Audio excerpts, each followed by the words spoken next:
नमस्कार। सोचिए, एक ऐसी आस्था जो दुनिया की सबसे पुरानी परंपराओं में से एक है और वो एक ही साथ एक तपस्वी योगी को भी मानती है और एक गृहस्थ को भी। ये कैसे हो सकता है? आज हम इसी फैसिनेटिंग दुनिया में उतरने वाले हैं, शैव धर्म की दुनिया। ये एक ऐसी आस्था है जो हजारों सालों में न जाने कितने रूपों और दर्शनों में ढली है। तो सवाल यही उठता है ना कि आखिर एक ही धर्म एक तरफ इतना फिलॉसफिकल और दूसरी तरफ इतना रिवोल्यूशनरी कैसे हो सकता है। एक तरफ तपस्या की बात तो दूसरी तरफ दुनियादारी की। यही जो विरोधाभास है ना, असल में यही शैव धर्म की खूबसूरती है, इसकी जबरदस्त डाइवर्सिटी है। और आज हम इसी को समझने की कोशिश करेंगे। अब देखिए, शैव धर्म को ठीक से समझना है तो हमें हजारों साल पीछे जाना होगा इसकी जड़ों तक। तो चलिए सबसे पहले ये देखते हैं कि शिव का कॉन्सेप्ट, ये अवधारणा समय के साथ कैसे बदली, कैसे विकसित हुई। तो ये कहानी शुरू होती है आज से करीब 4,500 साल पहले सिंधु घाटी सभ्यता से। वहां एक मोहर मिली है, पशुपति सील। इस पर एक योगी जैसी आकृति बनी है।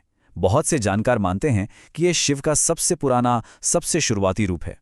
फिर हजारों साल गुजरे, वैदिक काल आया और वेदों में हमें एक देवता मिलते हैं, रुद्र, जो काफी उग्र स्वभाव के हैं। और फिर आता है पुराणों का दौर। और तब तक यही रुद्र एक सौम्य लेकिन बेहद शक्तिशाली देवता शिव का रूप ले चुके थे। वही शिव जिन्हें हम सृष्टि, पालन और संहार के कॉस्मिक साइकिल का स्वामी मानते हैं।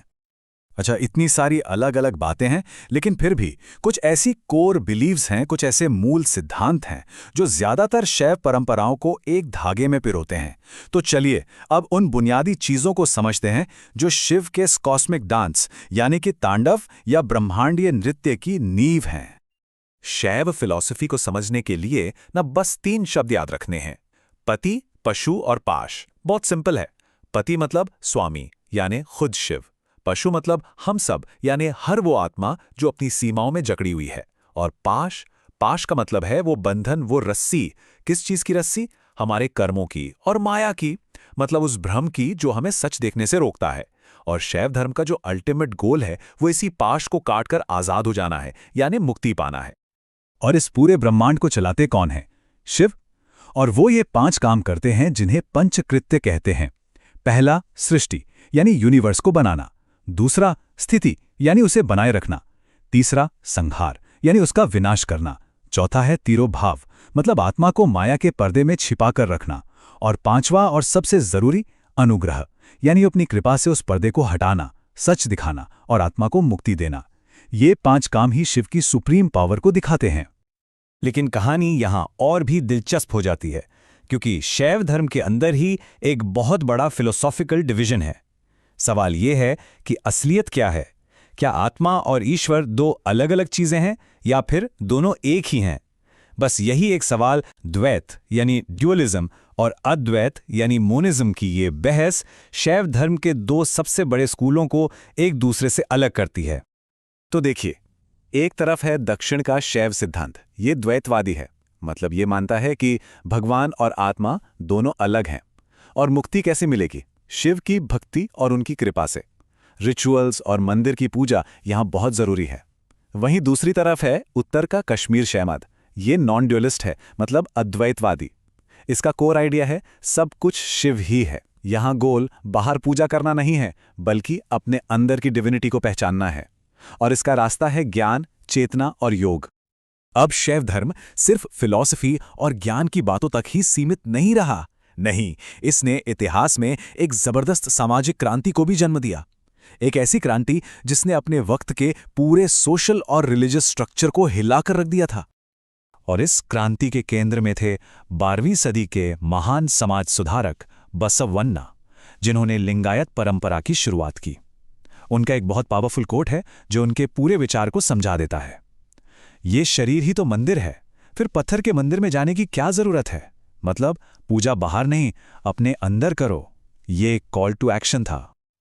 और ये सिर्फ कहने की बात नहीं थी, लिंगायत परंपरा ने इसे असल में कर दिखाया। उन्होंने जाति व्यवस्था को जड़ से नकार दिया, बड़े बड़े मुश्किल कर्मकांडों को खारिज कर दिया, औरतों को मर्दों के बराबर का दर्जा दिया और एक कमाल का सिद्धांत दिया, कायक वे कैलास, जिसका मतलब है काम ही पूजा है। इसने हर तरह के काम को सम्मान दिया।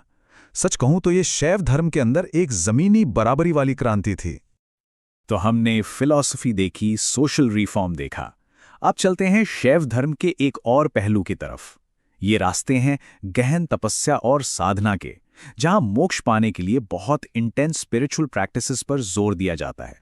इनमें कुछ रास्ते तो वाकई बहुत इंटेंस हैं, जैसे पाशुपत संप्रदाय। ये सबसे पुराने सेक्ट्स में से एक है जो अपनी कठोर तपस्या के लिए मशहूर था। फिर आते हैं नाथ योगी। आज हम जो हठ योग करते हैं ना, उसकी जड़ें इन्हीं की परंपरा से जुड़ी हैं। और फिर हैं अघोरी, जो समाज के बनाए नियमों और बंधनों को तोड़ते हैं, शमशान में साधना करते हैं। उनका मानना है कि अगर सब कुछ शिव का ही रूप है तो फिर पवित्र या अपवित्र जैसा कुछ होता ही नहीं। तो हमने अलग अलग रास्ते देखे। अब जरा ये देखते हैं कि शैव धर्म ने अपने पीछे क्या विरासत छोड़ी है। एक ऐसी लेगेसी जो हमें आज भी इसके साहित्य में और इसकी शानदार वास्तुकला में जिंदा मिलती है। ये नंबर देखिए, 12। शैव धर्म में इस नंबर की बहुत बड़ी अहमियत है। ये 12 ज्योतिर्लिंगों का प्रतीक है, पूरे भारत में फैले वो सबसे पवित्र शिव मंदिर। और ये सिर्फ पत्थर के मंदिर नहीं है, इन्हें शिव की डिवाइन एनर्जी का, उनकी दिव्य ज्योति का स्तंभ माना जाता है। हाँ, तो ज्योतिर्लिंग मतलब वो 12 जगहें जहां ऐसी मान्यता है कि शिव खुद एक पिलर ऑफ लाइट यानी ज्योति के स्तंभ के रूप में प्रकट हुए थे। गुजरात में सोमनाथ से लेकर दक्षिण में रामेश्वरम तक ये आज भी बहुत बड़े पिलग्रिमेज सेंटर्स हैं। और मंदिरों के अलावा शैव धर्म की विरासत इसके ग्रंथों की एक बहुत बड़ी लाइब्रेरी में भी जिंदा है। जैसे दक्षिण भारत के शैव सिद्धांत के लिए आगम ग्रंथ हैं, तमिलनाडु के नयनार संतों के भक्ति भरे भजन थिरुमुरई में मिलते हैं, कर्नाटक में लिंगायतों के क्रांतिकारी वचन हैं, तो वहीं कश्मीर शैववाद का गहरा दर्शन शिव सूत्र में है।